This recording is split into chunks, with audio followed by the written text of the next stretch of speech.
We cannot, no? We cannot. Ang tanong niyo po is if we can be sure. How can we be sure na hindi madadaya yung eleksyon? Kapag online nga, we cannot be sure, ano? Ang sinasabi po namin, mga kapatid, no? Nag-research po kami kahit ni Senator Robin Padilla. Kahit po ang Estados Unidos ay inaral ang pagpapairal ng online voting. At lahat po sila ay tumanggi sa online voting dahil masyadong mataas ang posibilidad ng hacking. Yun pong DICT, kung maaalala nyo, which is, ano bang departamento yan, di ba? Information Communication Technology.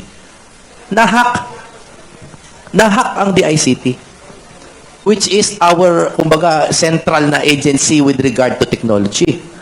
So, kung ang ating eleksyon ay ipapa-online natin, which by the way, is against all prevailing laws, no? It is immaterial actually kung mahahack or hindi. Dahil wala pong batas na nagpapatupad ng online voting. Wala pong batas. Puro resolution lang po ng COMELEC ang nagbigay buhay dyan. At hindi po pwede yun. Tanong nyo sa kahit kaninong first year law student. Hindi pwede na umakyat pa ang kapangyarihan ng resolusyon kaysa sa batas. So, ayun lang po. Sadly, ang sagot ko po sa tanong nyo is kung may online voting, how can we be sure hindi madataya? We cannot be sure.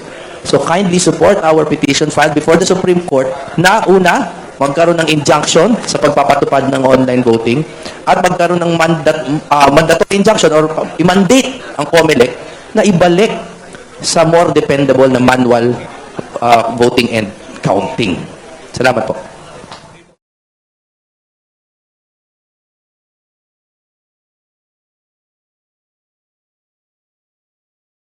I am not a Filipino for nothing.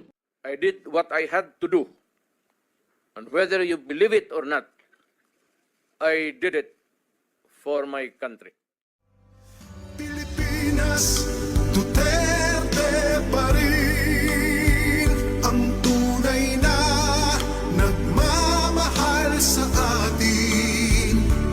Laban niya ay laban natin. Pilipinas, Duterte pa rin.